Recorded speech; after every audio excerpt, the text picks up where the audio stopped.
Rawiya anna Alqamah kana katsirul ijtihad fi ta'ati min as-salah wa shaum wa sadaqah. Fa maradu astadda maraduhu. Fa arsalat imratu ila Rasulillah sallallahu alaihi wasallam inna zawji Alqamah bin naza'. Fa aradtu an u'allimaka ya Rasulullah fi halihi.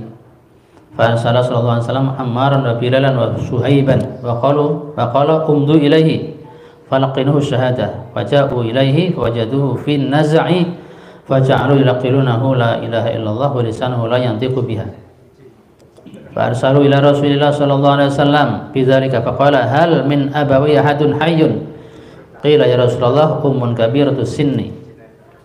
Fa arsala ilaihi Rasulullah sallallahu alaihi wasallam yaqulu laha in qadarti alal masiri ila Rasulillah sallallahu alaihi wasallam wa illa faqarri fil manzil hatta ya'tiyaki. Faja ilaiha Rasul sallallahu alaihi wasallam wa akhbaraha bidzalik. Diriwayatkan bahwa seorang sahabat Nabi namanya Alqamah.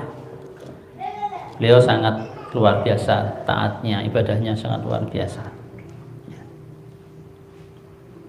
Salatnya, puasanya, sedekahnya. Dia sakit dan sudah kritis sakitnya. Istrinya ya, dalam kondisi Alqamah sudah sakit keras, sakit parah. Istrinya mengutus seseorang kepada Rasulullah SAW memberitahu keadaan Alqamah. Maka Rasulullah SAW mengirim 3 orang, yaitu Ammar, Bilal dan Suhaib. Ini sahabat-sahabat Rasulullah yang mulia. Mereka diutus untuk menjenguk Alqamah, melihat kondisinya. Ternyata Alqamah dituntun untuk mengucapkan kalimat la ilaha illallah, tidak bisa, mulutnya terkunci. Maka mereka akhirnya Bilal balik kepada Rasulullah memberitahukan bahwa Alqamah mulutnya terkunci, tidak bisa mengucapkan kalimat tauhid la ilaha illallah. Lalu Rasulullah bertanya, apakah orang tuanya masih ada yang hidup, bapaknya atau ibunya? Maka dijawab masih ada ibunya, sudah sepuh. Nah, lalu Rasulullah mengutus pada ibunya, kalau apakah ibu kuat boleh jalan ke rumah Rasulullah. Kalau tidak kuat, biar Rasul yang rawuh yang datang ke rumah. Ya, akhirnya beliau dengan tertatih dengan pakai tongkat sowan kepada Rasulullah SAW. Ketika datang dia mengucapkan salam dan Rasulullah menjawab salamnya.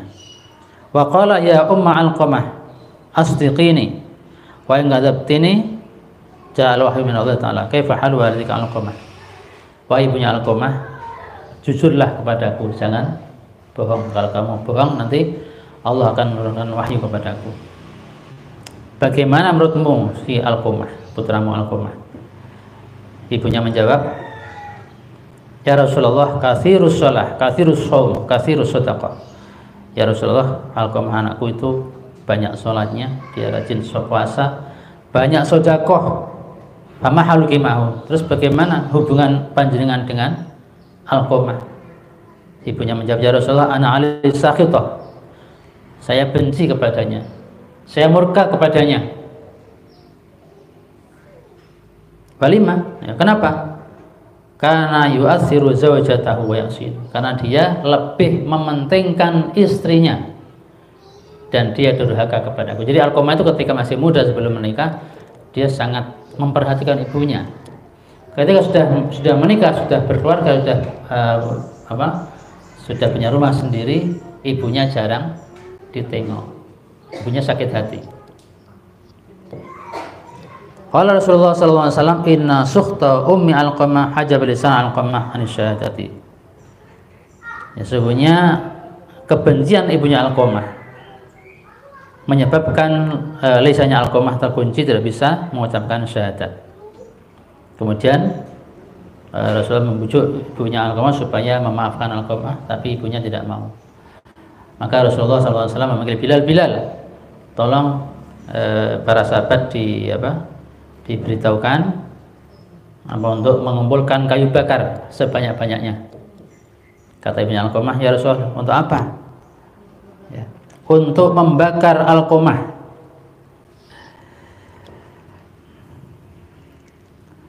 Qala ya Rasulullah wa waladi la yahmilu qalbi an tahriqun nar baina yadayya. Ya Rasulullah, dia adalah anakku. Mana mungkin aku sebagai seorang ibunya tega melihat anakku akan dibakar. Kata Rasulullah, demi Allah, fa in sarraka ayyghfirallahu lahu fardi anhu. Kalau ibu pengen Alqamah diampuni oleh Allah, maka ridhoilah dia. Demi Allah yang jiwaku ada di genggamannya, kalau ibu tidak memaafkan Alqamah, maka semua sholatnya, puasanya, dan sedekahnya tidak akan bermanfaat apa-apa di hadapan Allah. Kemudian faqala ya Rasulullah, fa inni usyhidullah ta'ala wa malaikatahu aman hadiril muslimin anni qad raditu ala waladi Alqamah. Ya, akhirnya ibunya Alqamah hatinya luluh dan mengatakan, saya bersaksikan kepada Allah dan para malaikatnya dan semua yang hadir di sini bahwa aku telah meridhoi anakku Alqamah. Lalu Rasulullah mengutus Bilal, Bilal, tolong cek, datang ke rumah Alqamah. Apakah Alqamah sudah bisa mengucapkan la ilaha illallah atau tidak? Jangan-jangan ibunya hanya pura-pura ridho pada Alqamah supaya tidak saya bakar Alqamah anaknya. Fantalaqa Bilalun fasami Alqamah yaqulu min dakhilid dar la ilaha illallah. Lalu Bilal pergi ke rumahnya Alqamah, belum sampai masuk ke rumah sudah terdengar oleh Bilal Alqamah mengucapkan la ilaha illallah. Lalu Bilal masuk ke rumahnya Alqamah dan Alqamah wafat dengan mengucapkan kalimat tauhid la ilaha illallah. Lalu Bilal mengatakan, ya haula inna sukhta ummi Alqamah hajaba lisanu an syahadati wa inna ridhaha atlaqa lisanahu. Hai para hadirin semuanya, sungguhnya kebencian ibunya Alqamah menghalangi lisannya untuk mengucapkan syahadat. Kemudian dan sekarang ibunya sudah meridhoinya dan dia bisa mengucapkan kalimat syahadat. Kemudian jenazah Alqamah di Pulau Soro ya, dimandikan, dikafani dan disolatkan oleh Rasulullah SAW. Bahkan Rasulullah ikut menghadiri pemakamannya.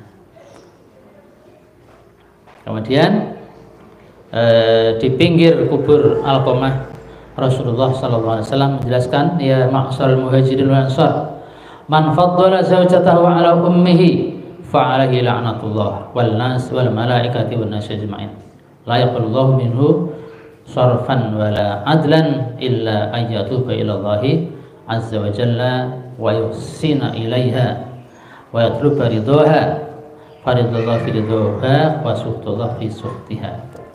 Wahai sekalian sahabat Muhajirin dan Ansar, siapa saja seorang laki-laki yang lebih mementingkan istrinya, yang lebih mengutamakan istrinya mengalahkan ibunya, ya, maka dia akan mendapat laknat Allah dan para malaikat dan seluruh manusia. Allah tidak akan menerima ibadahnya, ibadah wajib maupun ibadah sunnah, kecuali kalau dia bertaubat kepada Allah dan berbuat baik kepada ibunya serta minta ridho dari ibunya. Ridho Allah tergantung ridho ibunya dan murka Allah tergantung murka ibunya.